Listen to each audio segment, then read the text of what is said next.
We stay together. This is how we survive the apocalypse.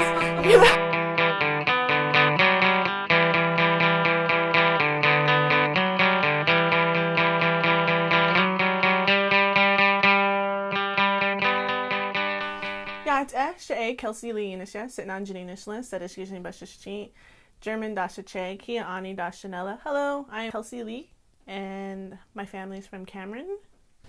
Welcome to Navajo Tea Time. Yat She'e Adrian Lerma Yanisha, Nakaidina Anishla, Nash Taja Taban Bashashchin, Tachini Dashanella, Kalsafana Dashache.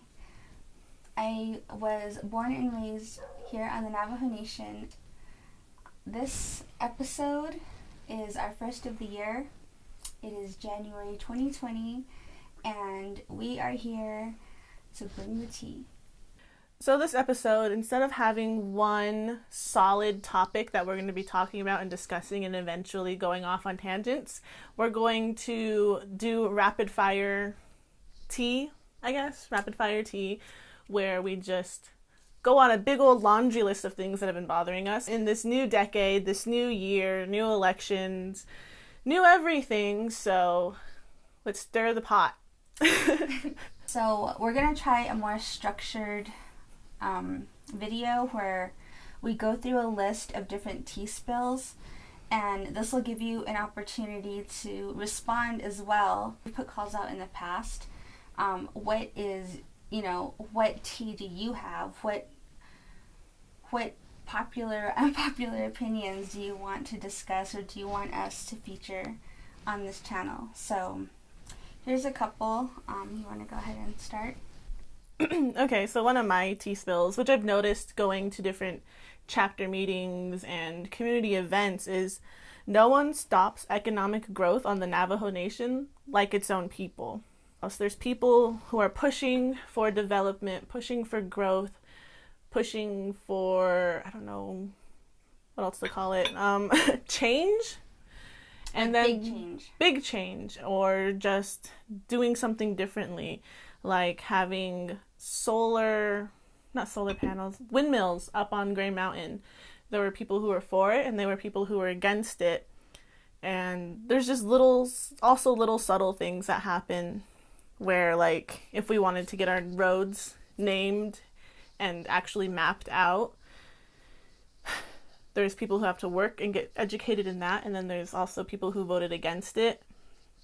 So it's like, do you want to be able to have a mailbox and have a physical address, or do you like over-explaining exactly where you live to different companies where they need a physical address?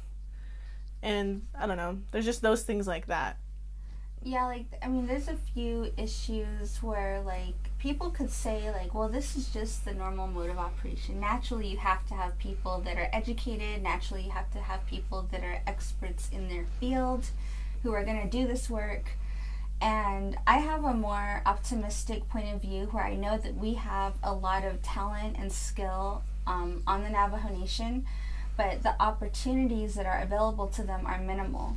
So the problem there isn't that we don't have the people or the workforce to do this work, to do these jobs. More like those jobs are offered off the reservation, and so a lot of our skilled workers, they travel around the country offering their services to projects all over the United States. While here, a lot of the infrastructure and the development gets halted, or it's just kind of stunted. And one of the things that Kelsey brought up before was the issue of roads. And there's a huge need for roads to be improved also, because a lot of them are damaged. And because of that, a lot of our vehicles are getting damaged and accidents are happening. So, you want to add to that? Why are our roads collapsing and people falling into sinkholes? That shouldn't even be a thing. Sinkholes happen naturally. That's just something that happens. But the fact that it takes so long, last year or 2 years ago, I think it was 2 years ago, Highway 89, there was a sinkhole, but the road fell down, and because it was a main vein of a highway where it actually affected thousands and probably millions of travelers and people who are delivering goods across the states. It's the main vein to get from Arizona to Utah. Arizona to Utah and everything else. So that road got fixed in like 3 days. 3 days it was fixed. But there's like roads that have been damaged for years. Like here in Tuba, the road next to the high school, is it even really a road, or is it just a bunch of blocks of pavement piled on top of each other? I know, like, my husband jokes about how on the Navajo Nation they just paint the dirt because the roads aren't even level. You know, at my high school in Flagstaff, they literally just put a coating over it, and that road was smoother than the roads here in Tuba. Yeah, I mean, I don't even drive on that road. I have a truck, so I just drive next to it on the dirt where it's nice and smooth, and I know that I'm not going to mess up, like, my alignment or anything.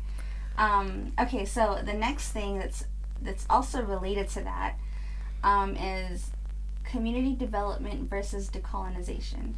And the example that Kelsey had brought to the table was this idea of a smart town that apparently Google was proposing on the Navajo Nation. It was a rumor.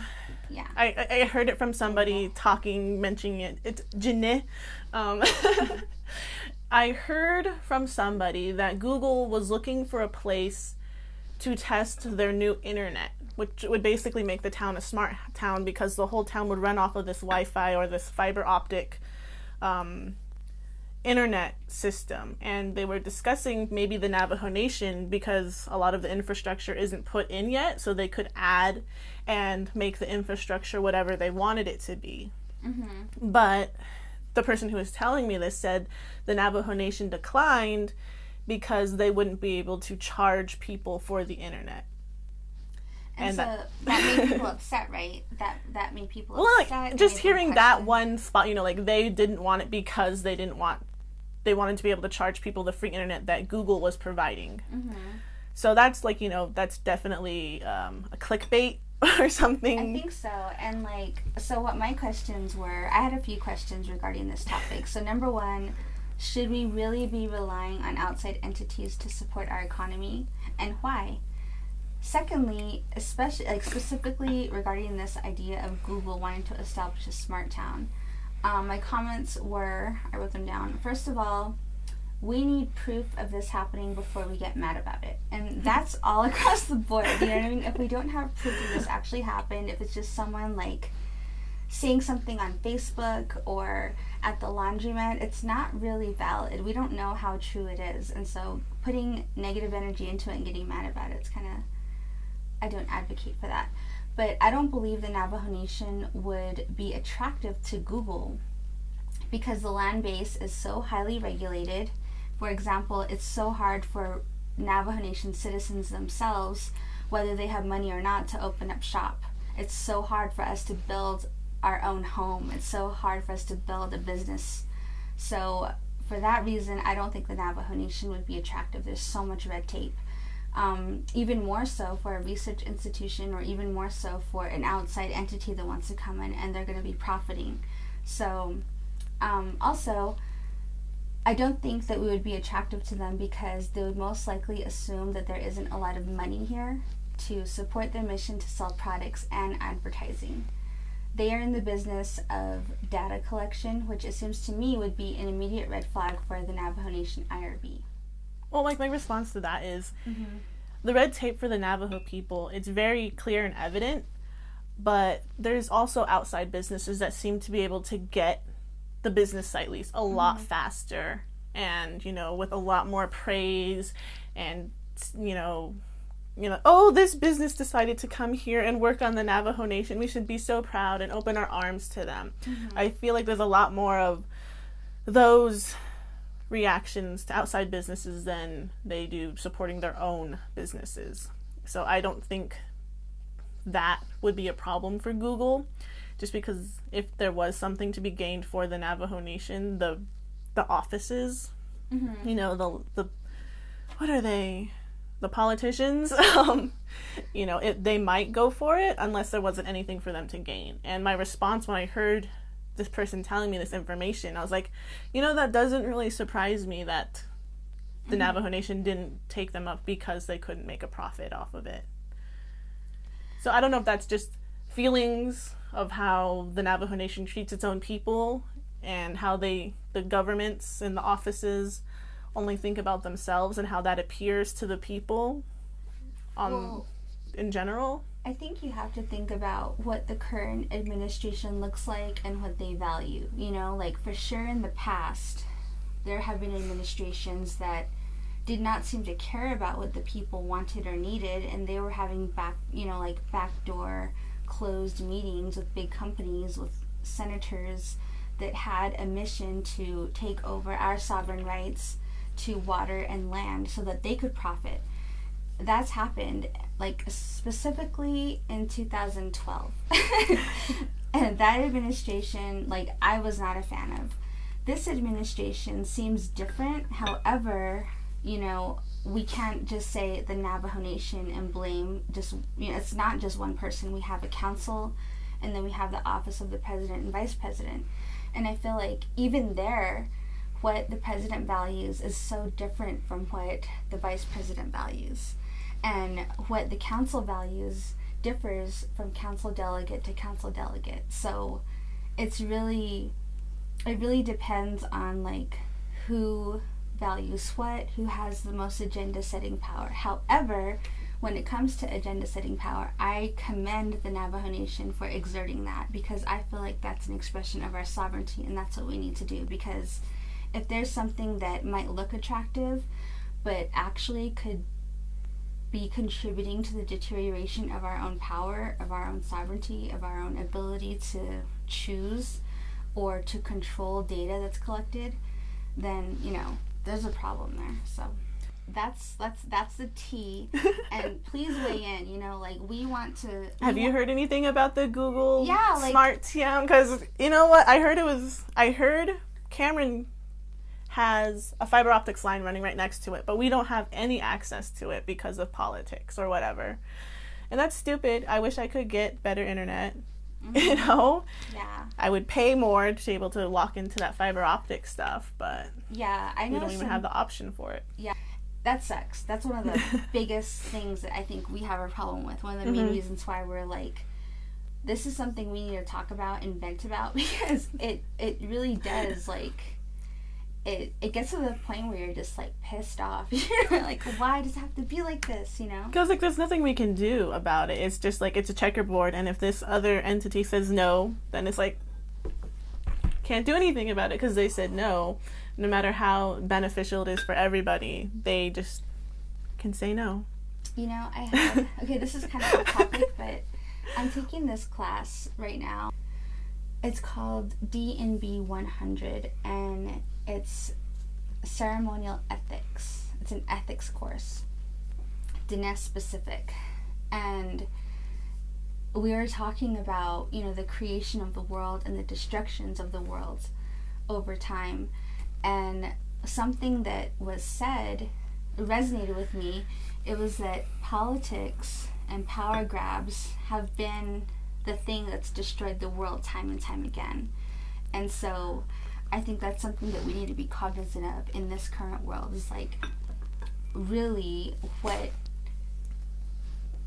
are our words and decisions and our power grabs really gonna, like, is it really gonna lead to something drastic and bad, or, you know what I mean? Because I think already sometimes these issues start to tear apart people's communities and sometimes families, and I don't know, like, that's kind of off topic, but that's like, well, I feel like sometimes people right there. people don't know how to talk to each other, you know? Mm-hmm. They like to scream their opinions out and not try to listen and learn something from the other person, or try to help the other person learn something from you. They just scream their opinions out of, like, one of those little blowhorns, microphones. Yeah.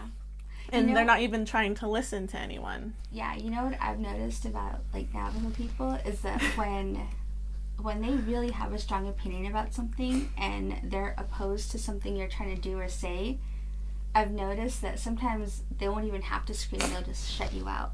Mm-hmm. They won't talk to you, they won't listen to you. It's almost like you don't exist, and everything you say is, like, invalidated immediately in their minds. And that's kind of hardcore That sucks too. Well, if you can circle that back to just like, chapter meetings. Like sometime long, long ago, this family had an argument with this other family, and then it just trickles down to now to where if this other person's trying to get approved for their home site lease or get some funds to help with a bathroom, the other family will vote them down because that's the family they're from. They have no idea why they don't like that family anymore. They're just not supposed to like that family anymore. Mm-hmm. And it's ridiculous. It's stupid. It's like, whether the Hatfield and the McCoys, and it's in the chapters, in the communities, and it really brings the community down because you're trying to do things for the better to help improve your community. But if somebody is leading a committee and that person isn't liked by a certain family, they go and actively tear that person's job down and try to stop them from doing any progress, even if it benefits them. Yeah. And it's so frustrating. You just want to yell at these adults. It's like, you're adults. Act like adults, I mean, sometimes it's about loyalty, too. There are some people that are fiercely loyal. And, like, one of my Facebook friends was talking about how her grandmother had been disrespected in a supermarket, this one specific supermarket. And from that day on, none of the family would shop there because of that manager, because he disrespected their mom. And that's like, one side of that, it's like, dang, that's dope. They like support their mom, their grandma so much that they will not support that business. That loyalty I admire. However, on the other side, it can be pretty toxic too when it comes to rivalries within families. And like, when you're at the point where you're like, no, you can't have a home, or you can't have a bathroom, or running water, or electricity because we don't like you, we're going to vote you down. That's toxic. Mm-hmm. That's not good. That's like, boo. Don't do that. It's not cool. It's all messed up. It's like Paranorman, at the end, it's like you just burn and murder people. Burn and murder. Stop it. You're adults. Act like an adult. As you quote cartoons. You know what? They have a point. It's not my fault. The cartoons are what explains the adults the best. You're right. Okay, so the third point is this project that was reported in Gallup Independent, was it? It's infrastructure report. Oh, yeah. So I saw on Facebook. It's the only place I get my news because the news is so depressing. But anyways. Don't say that. It's depressing. No, I saw a post and it was from some San Francisco Times. Got the story from like Gallup Independent or whatever Gallup. I don't know if they have Gallup Times. Mm-hmm. And it was a story about how the Navajo Nation was awarded, or either they're awarded or it was stated that they need... It was like an assessment stating how... They need like $7.9 billion to fix. Yeah. And... what was required to bring the infrastructure up to standard, right? Yeah. Something like that? Something like that. So they estimated $7.9 billion and 116 years. To get it to this standard. Not what the standards are going to be in 116 years. We're like flying cars. We're like, we got a road! Yeah. Like, we don't need a road anymore. We have cars that fly. That's crazy. I mean, that's to meet the current infrastructure needs. And, I mean... So there was a part of me at first that was just like, oh my God, that's crazy. That's a lot of money. That's too many years. Like, that means I'm never going to see it in my lifetime. Unless, no, I mean, I'm sure I can make it up to be 100 years old, but even then, like... Plus another 16, plus how many years you are now. Yeah, like 150 years from now. No, So I had a couple questions, though. So my first question is, what metric was used to measure the need? And by whose standards is the solution defined? Because, that could definitely shift the conversation. One thing, too, that this is something I've talked about a lot in classrooms and during lectures and stuff. So back in the day, President Roosevelt subsidized infrastructure during the Great Depression until 1941. And it was dubbed the New Deal, which led to an infrastructure boom in America. So I've stated multiple times that the current U.S. government and the Navajo Nation government would have to do that to shift things on the Navajo Nation. Like that's what would be required, and that would solve, I think, a lot of problems, because it would open up this area for work, for jobs, for new development, for infrastructure that's greatly lacking. needed. Yeah, and what the reason why I think this is so important is because, like I said before, a lot of people, they leave the reservation to work. A lot of our skilled Laborers, you know. skilled laborers. But just imagine if we had projects here that paid well, you know, and we could fix this problem on our own with our own skilled laborers. So we have the labor, we have the skills, we have people who would really not like having to drive hundreds of miles to get to work and leave at 3 a.m, you know. Or just be gone most of the year, you know, right? living in motels. Like, Yeah. you know, there was another post I saw. All my things are from Facebook. That's all I do. That's where I get my information. She's not a reliable source. I'm not a reliable source. I'm a hermit, okay? If it's not on the internet for me to get at my fingertips, I'm not getting it. But someone else posted, you know, like, if you don't send these Native people off the reservations to get education and degrees, if you have no place for them when they come home, like, there's no way anyone can go to college. Like, you know, if it's like a standard generic 4-year college, they go to school, they get their degree, and then they move back home, they're not going to get a house. They're going to have to move in with their parents or their grandparents, waiting years and years and years to even get a house. Yeah. And that's work. I'm still waiting for that stupid environmental survey. Yeah, for the homesite lease. Yes. Yeah, we ran into roadblocks in our last video regarding the home site lease process. So the next two topics are regarding current events. So it is now 2020. The new year has come. We're in it. Roaring 20s. Woo! Yeah. So the 2020 elections. I feel like there's a lot of tea to be spilt there.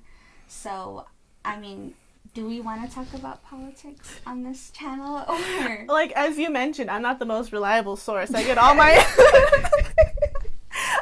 headlines from Facebook quotes and memes. That's where I get my information from. But if you guys want us to, I've been thinking about this for a while too, because I run an information page. Probably don't want to about my community. It's like, I don't write up information. I find articles and scholarships and events that would be helpful or interesting to the people in my community, and I just post them. And if I do go to a chapter meeting, I do type up a write-up of what was talked about and discussed. cool. I've been thinking maybe we can like do a big in-depth report or research on the individual candidates that are up for like our regions, our counties, the state, the country, the Senate, you know, and get non-biased information, because that's what I really dislike about all the info that comes out. Is it's really biased. It's worded specifically to either make you angry or make you excited. So I would like information that isn't biased. It's like, this person did this and this and this, and these are their beliefs, and this is their religion, and this and this and this. It's kind of like information overload sometimes, and so I love election year. To me, it's like the Super Bowl. You know what I mean? Like getting ready for the Super Bowl. I love politics. I think it's so fun and exciting. The stakes are so high. It's crazy. I know. And so I could go on and on in this topic. However, I'm not going to do that now, but there is this really cool, the Washington Post, they posted this thing online where you could take a quiz and see which Democratic candidate is in line with your values. And I've only seen the one for Democrats. I haven't seen the one for Republicans. I don't think they have one for Republicans because Trump is up for a second term, so he's always the default candidate that you vote for. Oh yeah, I knew that. That's the one thing I know about voting. See, she knows stuff. I know. I'm just kidding. Don't tell anybody. So, I mean, I know that there are other Republicans vying for that seat anyway, and I don't even want to go into like talking about 45. No, so anyways, so there's a lot to be said about the 2020 election, but all I want to say right now is that the primary is happening in February. So if you're not registered, please register. I know there's a lot of indigenous folks that are anarchists and they're just like, don't engage because the system is rigged and it doesn't benefit you at all. Your voice doesn't matter. However, I believe that it is important. Our voice does need to be heard and that our votes do count. And so I would just like to encourage our viewers to register and vote. I mean, like, even if you don't feel like your vote counts towards, like, the bigger offices, like the presidency, even the local places, like, you know, if, I think chapter presidents aren't up yet, but, like, you know, your sheriffs, the county, the people, the education board, you know, the people who affect your day-to-day life and your schooling and, you know, the little offices affect you day to day. So those would be the ones to look out for and see who you actually agree with. And also, if you're somebody that really, like, supports, like, our military or supports our history as indigenous people, Navajo people, I mean, Native people had to fight for the right to vote. So it took participating in and helping win a world war to get the right to vote. And I don't think that's something that we should take lightly. So, I mean, if you look into the history of it, you can see the importance of it. And so, like, that's really all I have to say about it right now. And I think we should talk about it, though, like, because this is a big year. It's an important year, and there's a lot to talk about and a lot of tea to spill. But, yeah. Do you want to say anything else? You know, if you want us to talk more about politics and, you know, give a very sterile scientific rundown of each candidate so it's not biased, let us know. Also, the census. Yeah, the 2020 census. That's important. You know, you get certain amount of money to schools, you get certain amount of police officers and, you know, people helping out your community, and certain funds go to your community when you're registered and counted as a person in the census. And it's really critical for Native country because our tribes get a certain amount of funding depending on how many people are registered as, you know, a Native American member. Yeah, so, like, support services that are linked to, like, elderly, support services that are linked to infrastructure, like we're talking about. And Head Start. Yeah, all of that. Healthcare benefits, everything is affected by it. And oftentimes, Native people are undercounted. And some people like to say, oh, it's because Native people don't care, they choose not to participate. A lot of times, they're not counted because they're not made aware of the importance, or their people aren't going into their communities and doing the count appropriately or thoroughly. And what that does is that puts us at a disadvantage. So, and there's been a lot of, on my Facebook feed, at least Facebook feed, there's a lot of things saying, like, hey, there's jobs open for people who want to do the census in their community. So if you need a job, there's a job that's part-time, and then, you know, you can make sure your community is being helped. Yeah, and so Census Day is on April 1st this year, so put it on your calendar and put it in your phone. And yeah, and if you're not registered to vote, please do so. Update your registration. If you're an independent voter, please request a ballot. I'm an independent, and so I don't get to vote in the primary unless I switch to Democrat. Or unless I jump through a million hoops. Just kidding. Yeah, so, like, I'm actually considering switching parties, and I'm really torn about it, though, because it's like, I really take pride in being independent. I've always selected independent because I don't ever fully agree You're an independent to both too? sides. Yeah, Oh my I don't. gosh. Cheers. Did you see my November? Independent women. I mean, you have your reasons why you're an independent. I have my reasons why. And you're right. Sometimes I don't agree with the way Democrats are running things, and other times I do agree with Republicans, and it goes back and forth. So I like to have the freedom to choose and not be confined by party lines. So yeah, I think you should get it off your chest. Okay. And I think if it's really bad, we'll cut it. So I guess my last tea coming up, thinking about it, driving up here, is that in the Navajo Nation governing system and, like, you know, awards or NHA or funding for housings and stuff, it's elderly preference. So if you're above a certain age, you get put at the top of the list. And that's very discouraging for trying to expand and grow a community, because if you try to get help on your home site lease or get running water or electricity, you're at the bottom of the list if you're a young person. Like if you're coming back from college or if you're even in your 40s, you are still at the bottom of the list. And someone who's 93 years old gets a brand new house with plumbing. I'm using that example specifically because my great grandma was one who received it. You know, she needed a new house, obviously, but she hardly spent any time there because being 93, she couldn't live alone. Mm-hmm. And then she passed away a couple of years later, but even she complained. She's like, why am I getting a new house? I'm about to die. Those are her words. Okay. And she's like, the house should be going to younger kids. Why is it coming to me? Mm-hmm. And I feel like there's some people who are always at community meetings screaming elders first. Mm-hmm.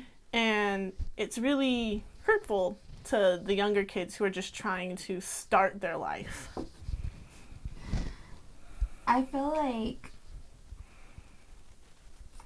like we should figure out a way to open up apartment complexes for young families, young professionals, people who just graduated high school, who want to live on their own, who have a monthly income that can sustain them and pay, they can pay rent. I feel like that should be a big, I think we should petition for it or find a way to make that a reality. Like not low income housing, but housing. Housing, just any housing, yeah. Because there's tons of low income housing, and I looked at it and I'm like, just my income alone? No, it's like hours and days and months of filling out paperwork, having to pay for a background check, and then you're like, it doesn't matter now. Don't need a house anymore. I mean, even then, low-income housing shouldn't be the only option because some of us... Because that makes people think, oh, I got to stay in this low income to keep my house. If I make too much money, if I get a promotion, if I get a better job, I don't have a house anymore. And that shouldn't be the emphasis. No, that's super negative. That's I don't agree with that at all. I feel like if there was more housing options available, then people like us with families, we could have our own place. Okay, so this is something that I've heard a lot of elders and knowledge holders say, is that every individual family should have their own fireplace. You should have your own space. You should have your own home. It's so important, especially if you're working to be a leader in your community, be an individual, be an inspiration. You know what I mean? Do something with your life. That's one of the foundational things. Mm-hmm. It's a foundational Diné teaching. And I really hope that there's something we can do to make that a reality, because one of my dreams has been to open up a apartment complex for young families specifically, and young professionals, people that have a job and want to move out of their parents' houses, because some people, they're living in really toxic environments and they might want to go to school, they might want to do this or that, but they're being held back a lot of times, sometimes by their own family, and I think that's really unfortunate. And it kind of puts you in a mindset where, why should I try harder if this is the best I'm going to get? Mm-hmm. Why should I try and get an education and get a better job and provide more for my family if all I can do is stay at my parents' house and not go anywhere or be able to do anything else because there's no options? My dad used to always say, when you're 18, you're out of here. And my mom was like, no, you can stay here. But I was like, well, let me see if I can do it. And so I did, and I moved.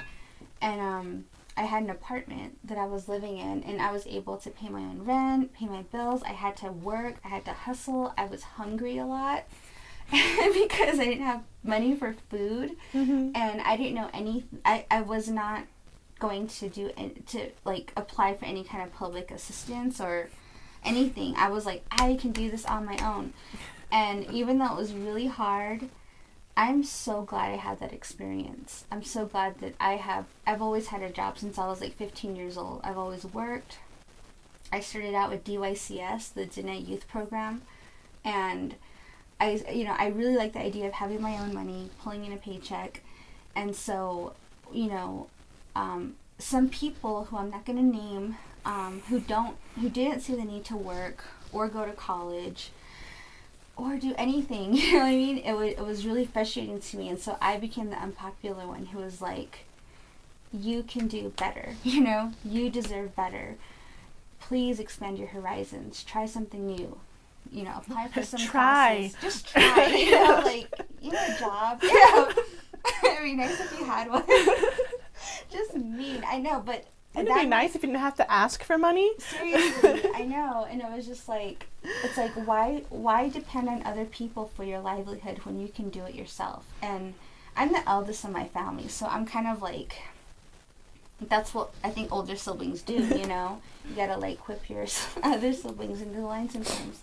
And that makes you unpopular, and yeah, they get mad at you. But you know what? Everyone's moved out now, and they have a college education, or they have some sort of great credentialing or certificate, some kind of skill. I broke my daughter's heart today. No. Oh my god. You should talk about that. Real quick. Breaking my daughter's heart? Okay, so if you guys watched the end of most of the videos, or the last few videos, I've been trying to say, hey, I have these puppies, come take them. Yeah. My daughter has the biggest heart for animals, all animals. I feel like she's going to be like some weird animal revolutionist in the future. But the puppies have been getting really big, and they're starting to turn slightly feral because the mom is slightly feral, so they're starting to growl at us and not trust us anymore. So today we finally got them caged up and took them to the animal shelter. And all my little girl knew was that we had the dogs and we were traveling with them. We took them to the animal shelter, we checked in, we signed up all the paperwork, and then when the vets were ready, I'm like, okay, let's see the dog. So my little girl comes running, puppies, mama, puppies, puppies, mama, because it's the mama and the puppies. And we dropped them off. They closed the door to the little examining room to make sure, they're healthy because they're strays. And then when we left without them, she cried and screamed and kicked the back of the chair and was not having it. She was just throwing a fit, screaming because we left them behind. And she's always been like that. She's always wanted everyone in a group together when we go shopping to the mall and someone wants to go somewhere else. She's like, no, you're staying with us. We stay together. This is how we survive the apocalypse. So she was so sad and so distraught that we had to just leave the dogs behind. That's sad. It's not the first time, and it won't be the last time if we know her. That's sad. Leave your comments below, like us on Facebook and Instagram, and we'll be posting one video per month on YouTube. So yeah. Enjoy 2020. Yeah, Happy New Year. New decade. Yep. All right, signing out. Bye. Agushina.